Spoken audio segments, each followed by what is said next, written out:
काँग्रेस पक्ष शरदचंद्र पवार पक्षाचं अत्यंत अभ्यासू नेतृत्व म्हणून या महाराष्ट्राला लाभलेले आमचे सर्वांचे महाराष्ट्राचे नेते आदरणीय जयंतराव पाटील साहेब या ठिकाणी आपल्यामध्ये आपल्याला मार्गदर्शन करण्यासाठी लाभलेले आहेत। मी सर्वाला विनंती करतो की माझ्यावर प्रेम करणारा एवढा मोठा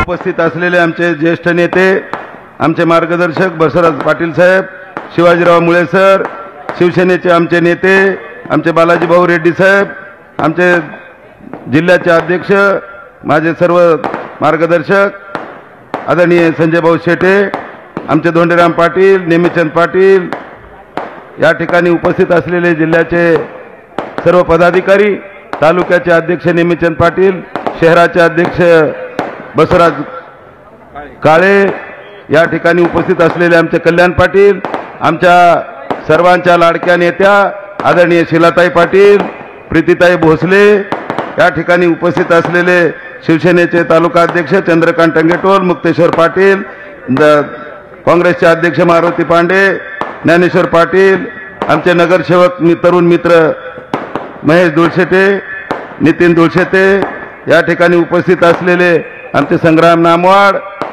या व्यासपीठावर उपस्थित असलेले, आता मी सगळ्यांचे नावं कल्याण पाटील घेऊ शकतो परंतु वेळेअभावी साहेबांना अवघ्या 10 मिनिटात टेकअप घ्यायचं आहे, त्यामुळे मी आता सर्व व्यासपीठावरील आदरणीय मान्यवर आणि उपस्थित असलेले माझ्यावर प्रेम करणारे सर्व मतदार बंधू आणि भगिनींनो, या ठिकाणी मी एकच तुम्हाला विनंती करू इच्छितो की आदरणीय साहेब, मी 2009 मध्ये मराठवाड्यातल्या 8 जिल्ह्यामध्ये एकमेव आम्ही 2 आमदार होतो। आदरणीय लोकनेते गोपीनाथराव मुंडे साहेबांच्या घरात पंकजाताई मुंडे आणि उदगीरला सुधाकर भालेराव साहेब। दुसऱ्यांदा सुद्धा मी कंटिन्यू झालो, परंतु तिसऱ्यांदा असं काय झालं मला सुद्धा कळालं नाही। माझ्यावर तो अन्याय झाला आणि मला खऱ्या अर्थानं या ठिकाणी यावेळेस मला इमानदारीने साहेब मला माहिती नव्हतं की यावेळेस मला खरंच उमेदवारी मिळेल आणि मी निवडणूक लढवेल असं मला वाटत नव्हतं, परंतु देव जाणे आपण प्रदेशाध्यक्षाच्या नेतृत्वामध्ये आदरणीय शरदचंद्र पवार साहेबांच्या आशीर्वादाने, माझ्या सर्व ज्येष्ठ नेत्यांच्या सर्व आशीर्वादाने मला आपण उमेदवारी दिली साहेब। मला या ठिकाणी 10 वर्ष लोकांनी पाहिले, मध्ये फक्त 5 वर्ष नसल्यानंतर सुद्धा या ठिकाणी मोठ्या संख्येने मला या ठिकाणी आशीर्वाद द्यायला जनता आलेली आहे आणि हे फक्त एका तालुक्यातून प्रमुख कार्यकर्ते आले साहेब। या ठिकाणी नॅशनल हायवे, कधी न होणारा नॅशनल हायवे मी केला साहेब। जळकोटला या ठिकाणी विद्युत निर्मितीचं केंद्र सोलारवर 175 मेगावॉट विद्युत निर्मितीचं केंद्र या ठिकाणी माळी परग्याला करून घेतलं 150 कोटीचा। जळकोटला पिण्याच्या पाण्याची अडचण भीषण होती साहेब, या ठिकाणी साठवण तलाव बनवला आणि साठवण तलावातून आता मुबलक पाणी या ठिकाणी दिलं। उदगीरला लिंबोटीच्या नांदेड जिल्ह्यातून पाणी आणलं साहेब।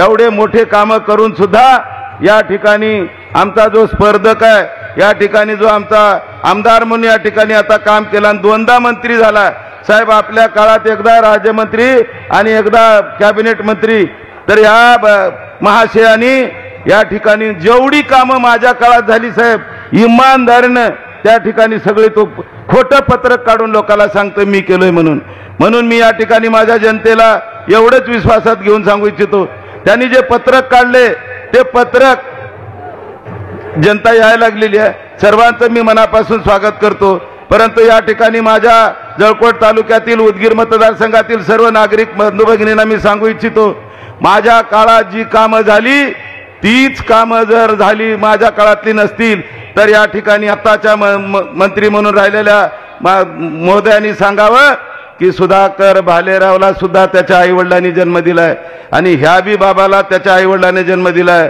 आणि त्या आईवडिलाची शपथ घेऊन येऊन सांगावं इथं महात्मा बसवेश्वर महाराजांच्या चौकात या ठिकाणी छत्रपती शिवाजी महाराजांच्या चौकात येऊन जाहीर सांगावं, जर ते खोटं असेल तर इमानदारीनं पाहिजे ते शिक्षा भोगायला तयार आहे, परंतु खोटं बोलून माझ्या जनतेची दिशाभूल केला तर या ठिकाणी माझी जनता माफ करणार नाही।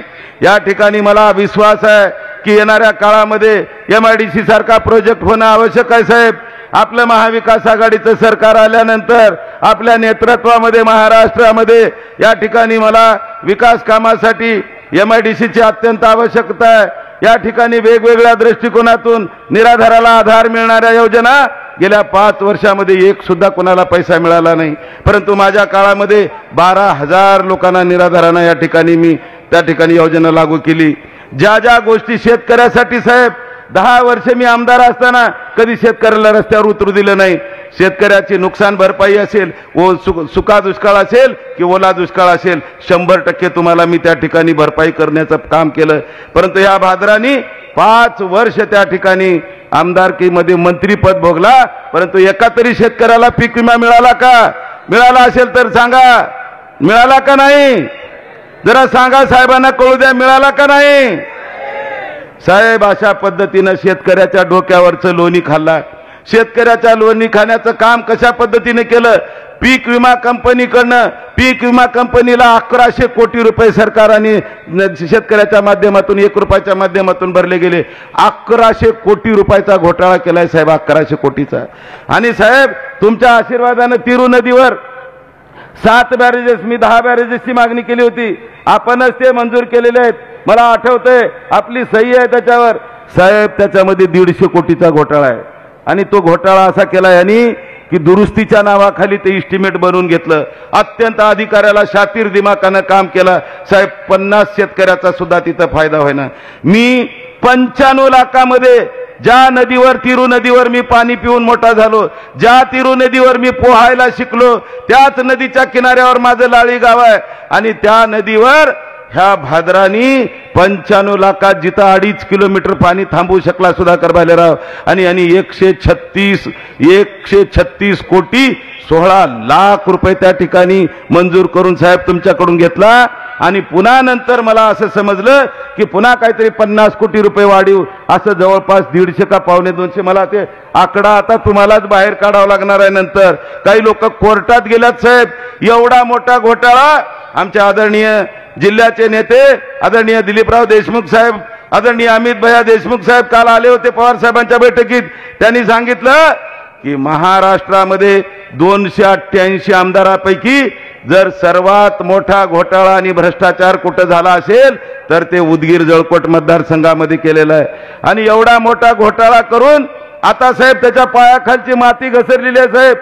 रात्रीचे दिवस करून या ठिकाणी साहेब काहीतरी 5,000चा रेट काढलाय म्हणून ऐकण्यात आलं साहेब, 5,000 रुपये। आणि काही चांगले चांगले माणसं ज्या कुटुंबामध्ये चांगले धनिक झालेले आहेत त्यांना सुद्धा काही हाताशी धरून त्या समाजामधल्या लोकांना आपापल्या गावामध्ये पाठवायला लागलेत।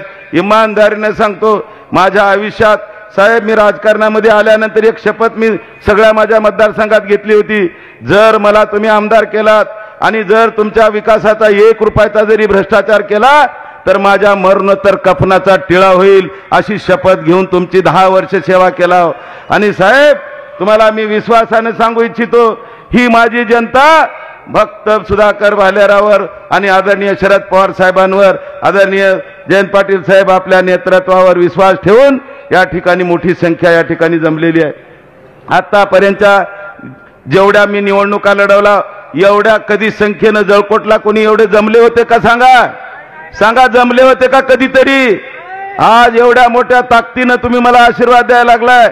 मी तुम्हाला एकच विनंती करेन, तुम्हाला एकच माझी शपथ आहे, जर सुधाकर भालेरावावर जर विश्वास असेल आणि सुधाकर भालेरावने 10 वर्ष इमानदारीने काम केलंय, नॅशनल हायवे सारखे कामं केलंय, लाईटचं कामं केलंय, पाण्याचे कामं केलंय, हे सगळं जल मिशनची योजना साहेब 4200 कोटीची योजना त्या काळात मी मंजूर करून घेतली होती। आज ते कामं गावागावाने पिण्याच्या पाण्यामध्ये सुद्धा घोटाळा आहे। हायवे दारूचे धंदे, आमच्या आया बहिणी गावोगाव गेल्यानंतर एकच विनंती करतात, साहेब तुम्ही 10 वर्ष होतो कधी दारूचा धंदा एवढा वाढला नाही। मोठ्या प्रमाणामध्ये गावोगाव हायवे दारूचे धंदे सुरू झालेत।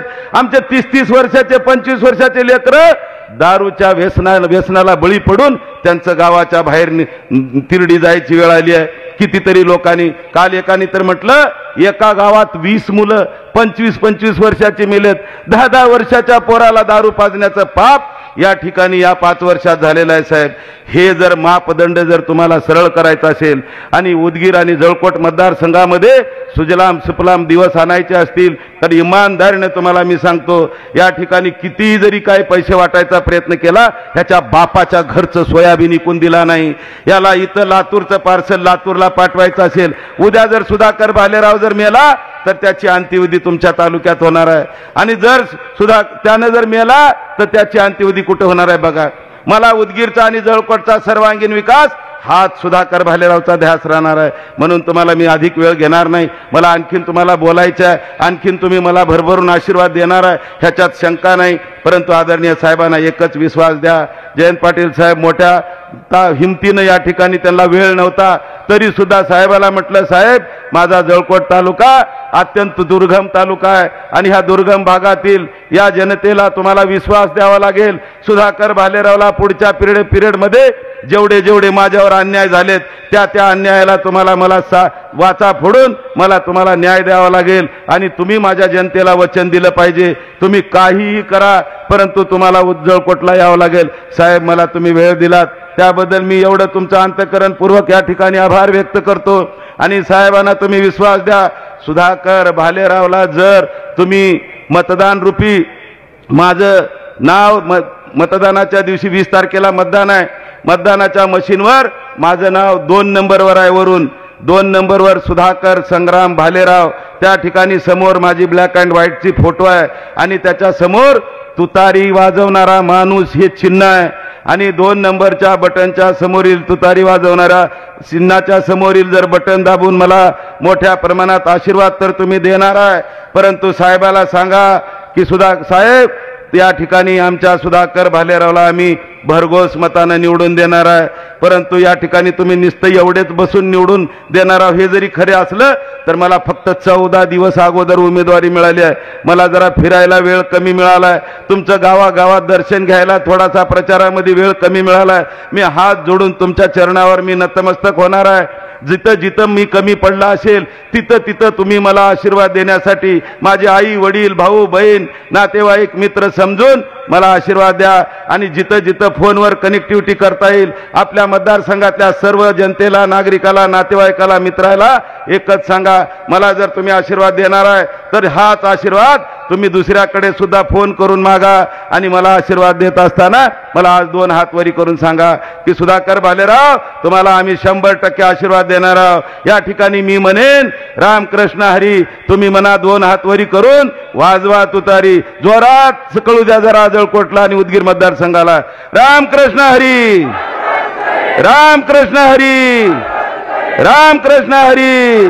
आदरणीय शरदचंद्र पवार साहेबांचा, आदरणीय शरदचंद्र पवार साहेबांचा, आदरणीय जयंत पाटील साहेबांचा, आदरणीय दिलीप देशमुख साहेबांचा, आदरणीय अमित भैया देशमुख साहेबांचा, आदरणीय उद्धव बाळासाहेब ठाकरे साहेबांचा।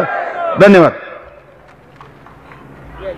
आदरणीय जयंत पाटिल साहब मंच पर आने से पहले मैं 30 सेकंड में एक शेर बोलना चाहता हूं। जो हमारे उम्मीदवार को मिनिस्टर बनाए जयंत पाटिल साहब, उनके तरफ से एक शेर, तेरे साथ सफर छोटा रहा, तेरे साथ सफर छोटा रहा मगर उम्र भर याद रहेगा, हारेंगे नहीं इस बात की तसल्ली रख, हारेंगे नहीं इस बात की तसल्ली रख, यूं मिटना होता तो कब के मिट गए होते। हमसे ताल्लुक रखोगे तो तबीयत ठीक रहेगी, हमसे ताल्लुक रखोगे तो तबीयत ठीक रहेगी। हम वो हकीम है जो लफ्जों से इलाज करते हैं। आदरणीय जयंत पाटिल साहब। हम वो हकीम है जो लफ्जों से इलाज करते हैं। आपल्या व्यासपीठावरील सर्वच मान्यवर नेते आणि बंधू भगिनींनो, वेळ बराच झालेला आहे आणि मला इथून कोल्हापूर जिल्ह्यात सभेला जायचंय। फक्त सुधाकर भालेराव यांनी या मतदारसंघामध्ये उपस्थित राहावं म्हणून आदेश दिला आणि त्याप्रमाणे आज इंदापूरहून इथं पोहोचलेलो आहे। आपल्या सर्वांचा निर्धार पक्का दिसतोय। उद्याच्या 20 नोव्हेंबरला सुधाकर भालेराव यांच्या तुतारी वाजणाऱ्या माणसाच्या मागे आपला आशीर्वाद उभा करताना तुम्ही त्यांना नक्की विधानसभेत पाठवाल याची मला आता खात्री वाटायला लागली. निवडणुकांची पद्धत अलीकडे बदलायला लागली. लोक प्रचार करतात आणि त्यानंतर आत्मविश्वास गमावल्यावर लोक पैसे वाटायला लागतात. आपण निवडून प्रचार करून येत नाही म्हटल्यावर माणूस शेवटच्या टप्प्यात काय पडेल ते पण मला निवडून द्या असा हट्ट करत असतो. वाम मार्गाने लोक पैसे मिळवतात, भ्रष्टाचार केलेला असतो, घरात ठेवायला जागा नसते आणि मग गोरगरिबांची मतं विकत घेण्याचा प्रकार हा अनेक ठिकाणी आपल्याला पाहायला मिळतो. आणि म्हणून जळकोट आणि उदगीरच्या आमच्या मतदारांना स्वाभिमानानं जगत असताना या मतदारसंघाचा विकास करून घेण्याची इच्छा आहे. कुणाच्याही मागं कशाहीसाठी पळण्याची भावना ही उदगीरकरांना नाही, जळकोटकरांना देखील नाहीये. आणि म्हणून आपल्या सर्वांना पहिली विनंती करेन की आता शेवटचे 2-2.5 दिवस राहिले. लोक काहीही करतील, लोक सगळी आमिष दाखवण्याची शक्यता आहे आणि ती आमिष दाखवत असताना आपलं स्वाभिमानीपणा कधीही न सोडता आपण आपल्याला योग्य वाटतो अशा उमेदवाराला विजयी करा. आमच्या सगळ्यांच्या मताने या मतदारसंघाचं उत्तम प्रतिनिधित्व सुधाकर भालेराव करतील आणि म्हणूनच पवार साहेबांनी त्यांना उमेदवारी दिलेली आहे. पवार साहेबांची या मतदारसंघात उदगीरला सभा होऊन गेली. आज पुन्हा एकदा जळकोटला सभा झालेली नव्हती म्हणून आपण सर्वांना भेटायला मी आलोय. आज आपल्या सर्वांना महाराष्ट्राच्या समोरचे अनेक प्रश्न सांगून वेळ घालवण्याची गरज नाही. तुम्ही महागाईला तोंड देताय, जीएसटी सारखा जिजिया कर तुमच्या डोक्यावर आहे. तुमच्या साडीपासून कपड्यापासून अन्नधान्यापर्यंत सगळ्यांवर या सरकारने कर लावलाय. चपलेपासून शेवटच्या दिवसाचं कफन वापरतो त्याच्यावर या सरकारने कर लावलेला आहे. दुसऱ्या बाजूने बेरोजगारी वाढलेली आहे. महाराष्ट्राच्या बाहेर या सरकारच्या काळात उद्योग गेले, मोठमोठे प्रकल्प बाहेरच्या राज्यात गेले, विशेषतः गुजरातमध्ये गेले आणि गुजरातच्या विरोधी बोलण्याची ताकद राज्याचे मुख्यमंत्री आणि 2 उपमुख्यमंत्र्यांना नाही आहे. आणि त्याचा परिणाम हा झाला की गुजरात दरडोई उत्पन्नात महाराष्ट्राच्या आता पुढे गेला. त्यामुळे दरडोई उत्पन्नात गुजरात पुढे गेला याचा अर्थ गुजरातची लोक श्रीमंत झाली आमच्यापेक्षा. आम्हाला त्याचं वाईट नाही, पण आम्ही खाली गेलो याचं दुःख मात्र आहे. आणि त्यासाठी आपण सगळ्यांनी हे नाकर्तेपणाचं सरकार, महाराष्ट्रातल्या युवकांना नवी दिशा दाखवून रोजगार निर्माण करण्याची क्षमता नसणारं सरकार, महाराष्ट्रातल्या कायदा व सुव्यवस्था ही यांच्या काळात अजिबात टिकलेली नाही. त्यामुळे महाराष्ट्रातली कायदा व सुव्यवस्थेत आमच्या भगिनींच्यावर होणारे अत्याचार, लहान बालकांच्यावर होणारे अत्याचार यांचं प्रमाण यांच्या काळात वाढलं आणि राज्य चालवण्याची धमक यांच्यात नाही हे आता अनेक आकडेवारीतून महाराष्ट्राला कळलेलं आहे. आता पराभव होणार या भीतीनं भाजप आणि त्यांचे मित्र पक्ष राष्ट्रवादीवाले आणि एकनाथ शिंदेंचा पक्ष हा आता शेवटच्या टप्प्यात लोकांना सांगतोय बटेंगे तो कटेंगे. आता बटेंगे तो कटेंगे म्हटल्यावर ही 18व्या शतकातली घोषणा आहे. मग काटण्याचा प्रकार, तलवारीने युद्ध खेळण्याचे व्यवस्था त्यावेळी होती 18व्या 19व्या शतकात. अमित शहा आणि ते उत्तर प्रदेशचे मुख्यमंत्री योगी आदित्यनाथ हे महाराष्ट्रात येऊन सांगतात बटेंगे तो कटेंगे. आता योगी आदित्यनाथला मी आणखीन एके ठिकाणी सांगितलं की त्याला माहित नाही, निम्मा उत्तर प्रदेश मुंबईत येऊन नोकऱ्या करतो आणि हे आम्हाला सांगतोय की बटेंगे तो कटेंगे. काय पद्धत आहे या देशात. बरं, हे बटेंगे के तो कटेंगे म्हटल्यावर हे भानावर आले आमच्यातनं गेलेले साहेब. ते म्हणजे नाही हे मला मान्य नाही. देवेंद्र फडणवीस म्हटले मान्यच करावं लागेल. तुम्हाला कळलं नाही मग आम्ही काय म्हणतोय, त्याने आमचा उद्देश काय हे त्यांना म्हणतात. आज महाराष्ट्रामध्ये वोट जिहादच्या नावाने अल्पसंख्याक समाजाला हिणवण्याचं काम करतात. डॉक्टर बाबासाहेब आंबेडकरांनी घालून दिलेल्या घटनेप्रमाणे लोकांनी मतदान केलं आणि त्या घटनेप्रमाणे प्रत्येकाला महाराष्ट्रात आणि देशात एक मताचा अधिकार आहे. टाटा बिर्लाला पण आणि झोपडीत राहणाऱ्या माणसाला एक मत द्यायचा अधिकार आहे. आणि त्यामध्ये कुणी जर आपले अधिकार बजावले तर ठराविक समुदायाला टार्गेट करून जर आपण अशी भाषा वापरायला लागलो तर याचा अर्थ भारतीय जनता पक्षाचा महाराष्ट्रातला पराभव आता अटळ आहे. आज या मतदारसंघामध्ये महाराष्ट्राचे आमच्या बरोबर एक मंत्री होते ज्यांनी शरद पवार साहेबांच्यावर गद्दारी केली, पवार साहेबांना फसवलं, पवार साहेबांच्या पाठीत खंजीर खुपसला. मंत्री होताना भविष्यात आता या समाजाचा नेता म्हणून आपण याला उभा करू अशी पवार साहेबांची धारणा होती. पण एवढा बेईमानगडी असेल असं आम्हाला कधी वाटलं नव्हतं. त्याने पवार साहेबांना फसवलं. आज क्षणिक फायद्यासाठी त्या माणसाने स्वतःच्या पायावर कुऱ्हाड मारून घेतली. महाराष्ट्रामध्ये आज काही लोक त्यांच्या पक्षाने उभी केलेली आहेत. आमचं चिन्ह आधी घड्याळ होतं, सध्या घड्याळ आमचं चोरीला गेलेलं आहे.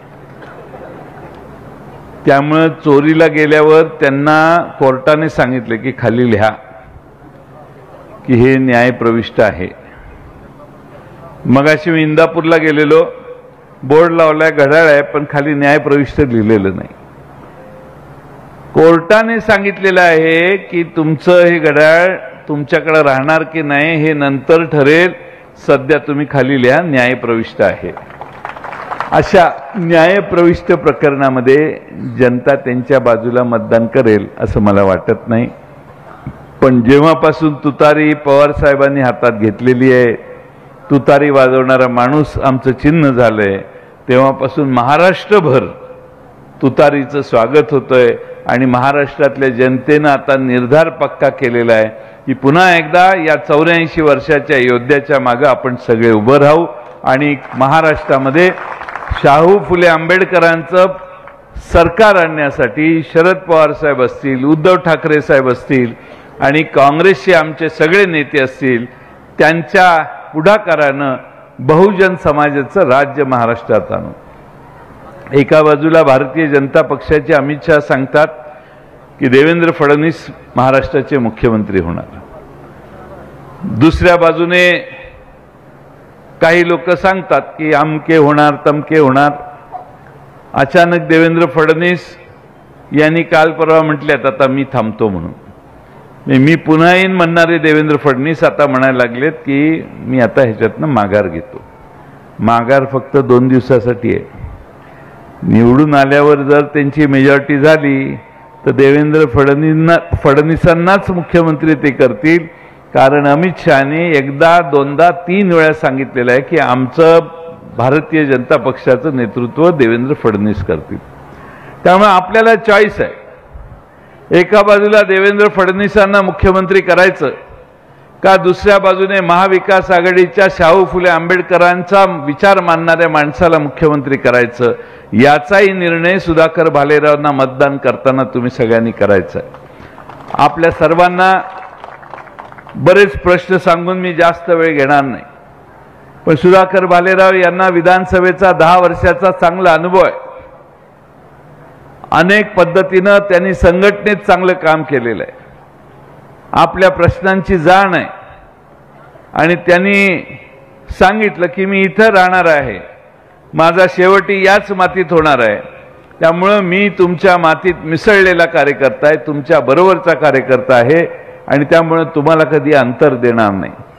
मला वाटतं या ठिकाणी तुम्ही ज्याला मागच्या वेळी निवडून दिलं, पवार साहेबांनी त्यांना राज्यमंत्री आणि मग मंत्री केलं, पण गद्दारी काही थांबली नाही.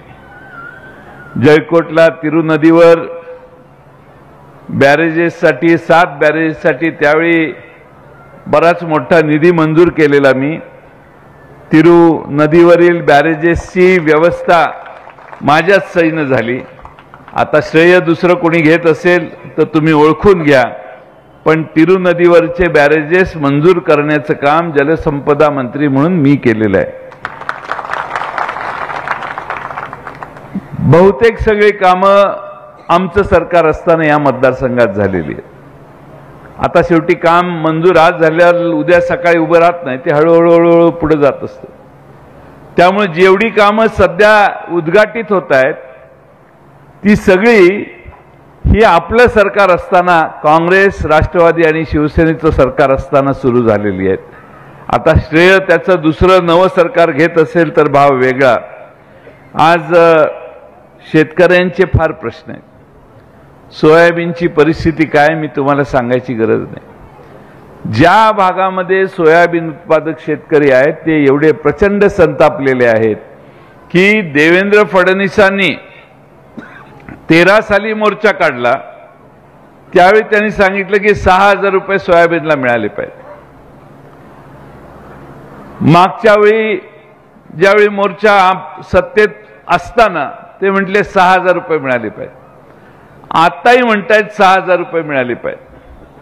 म्हणजे 14 सालापासून 6,000 रुपयाचा दर मनात पण ही वाढवेना झालेले आहेत. एखादा म्हणेल की नाही बाबा 7,000 रुपये मिळाले पाहिजे, पण काँग्रेसच्या खरगे साहेबांनी आता जाहीर केलेलं आहे की महाविकास आघाडीचं सरकार आलं तर सोयाबीन खरेदी 7,000 रुपयाच्या पेक्षा जास्त दराने करण्याचं काम आम्ही महाराष्ट्रात करू.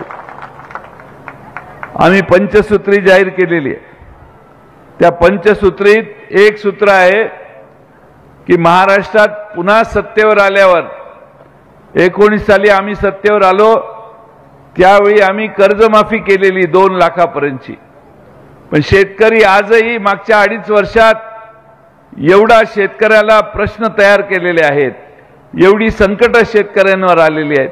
अनेक जण कर्जबाजारी झाले आहेत, अनेकांचा संसार आणि शेती पुढे चालायची थांबलेली आहे. आणि म्हणून 3 लाखापर्यंतची कर्जमाफी आमचं सरकार आल्यावर आम्ही करायचा निर्धार केलेला आहे. इथं फार मोठ्या प्रमाणात भगिनी आहेत. भगिनींच्यासाठी सांगतो, महालक्ष्मी नावाची एक योजना आणणार आहे आम्ही. सरकार आल्यानंतर तुम्हाला 3 महिन्याला 3,000 रुपये द्यायचा निर्धार राहुल गांधींच्या नेतृत्वाखाली दिल्लीत, मुंबईमध्ये आम्ही जाहीर सभेत केलेला आहे. त्यामुळे 3,000 रुपये महाराष्ट्रातल्या गरीब महिलांना देणे, दुसऱ्या बाजूने आपल्या सगळ्यांना पूर्ण ताकदीनं आपल्या पीक विम्यासारखे जे प्रश्न तयार होत आहेत ते सोडवण्यासाठी मदत करणे. आता 3 वर्षापासून आपल्याला पीक विमा मिळालेला नाही. विमा कंपन्यांचं उकळ पांढरं व्हायला लागलं.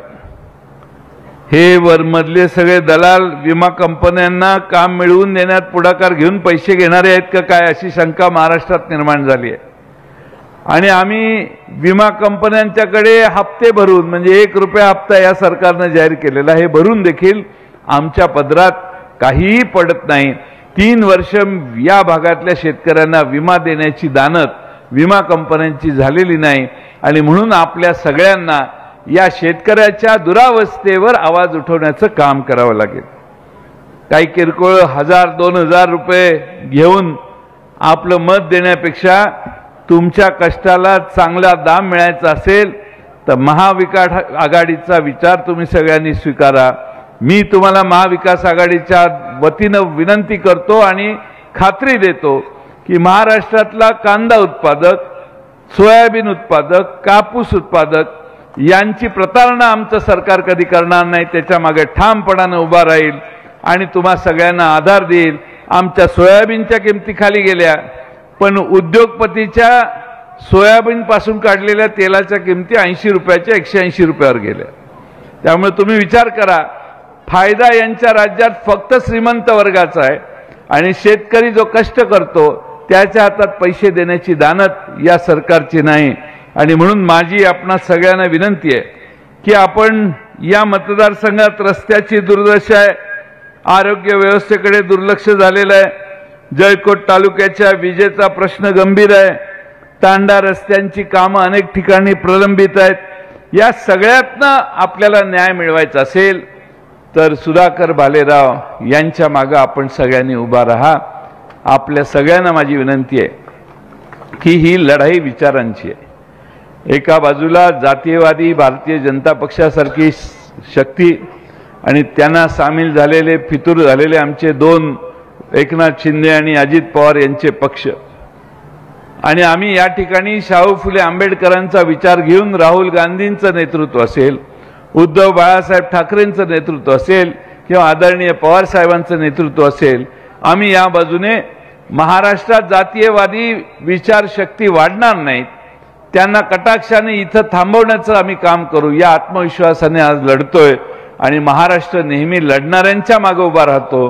तो लढणाऱ्यांच्या मागे उभा करताना जळकोटकरांनी या दोघातला फरक, सत्तेत जाऊन लाचार झालेले, गद्दारी करून तिकडे जाऊन बसून काही मलिदा खाणारे, आणि दुसऱ्या बाजूने सत्तेत नसताना देखील आमच्या पक्षाच्या बरोबर काम करायची मानसिकता दाखवून सुधाकर भालेराव राष्ट्रवादीत येऊन आज काम करतायत. यातला फरक तुम्ही लक्षात घ्या आणि त्यामुळे सुधाकर भालेरावांच्या मागे आपण सगळ्यांनी उभा राहा एवढीच विनंती या निमित्तानं करतो. वेळ बराच झालेला आहे. महाराष्ट्रातलं वातावरण फार चांगलं आहे. आम्हा सगळ्यांना खात्री आहे की उद्याच्या निवडणुकीनंतर महाविकास आघाडीचं सरकार आपलं येणार आहे. त्यामुळे जर तुम्हाला कोणी सांगत असेल की तिकडं गेल्यावर ते अमकं होईल तमकं होईल, तर त्यांच्या मंत्रिपदाची मुदत 20 नोव्हेंबरला तुमच्या मतानं संपणार आहे.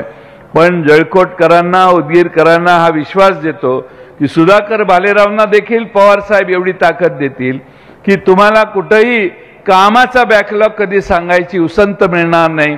प्रचंड ताकदीनं सुधाकर भालेरावांच्या मागे पवार साहेब आशीर्वाद उभा करतील आणि तुम्हाला सगळ्यांना न्याय देण्याचं काम करतील. फक्त एकच विनंती आहे की गद्दारांना पाडण्याचं काम मात्र तुम्ही उद्याच्या निवडणुकीत करा. आता शेवटी जाताना सगळ्या पुरुषांनी माझं एक काम करावं, म्हणजे मी जातो. घरी गेल्यावर आपली पत्नी असेल तिला बोलवा, आई असेल तर बोलवा, बहीण बोलवा, मुलगी बोलवा, मावशी बोलवा, वहिनी बोलवा आणि घरातल्या महिलांची मीटिंग घ्या आणि सगळ्या महिलांना सांगा की तो दाढीवाला बाबा 1,500 रुपये देतोय आणि आज आलेला यो बाबा 3,000 रुपये द्यायला तयार झालेला आहे. त्यामुळे 3,000च्या कडे आपण जायचं. ही भूमिका घराघरात जाऊन तुम्ही सगळ्यांनी सांगावी एवढीच विनंती करतो.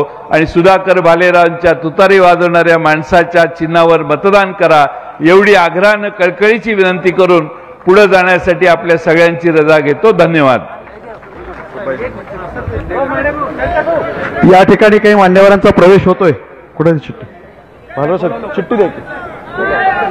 ज्यांचा प्रवेश या ठिकाणी होणार आहे ते लवकुमार बाबूराव माडे, माजी तालुका प्रमुख शिवसेना शिंदे गट, पात्रता बुजुर्ग यांचे असंख्य कार्यकर्त्यासह त्यांचा प्रवेश होणार आहे. मी एकदा सगळ्यांना घोषणा देण्याची विनंती करतो. बाईट चालू आहे.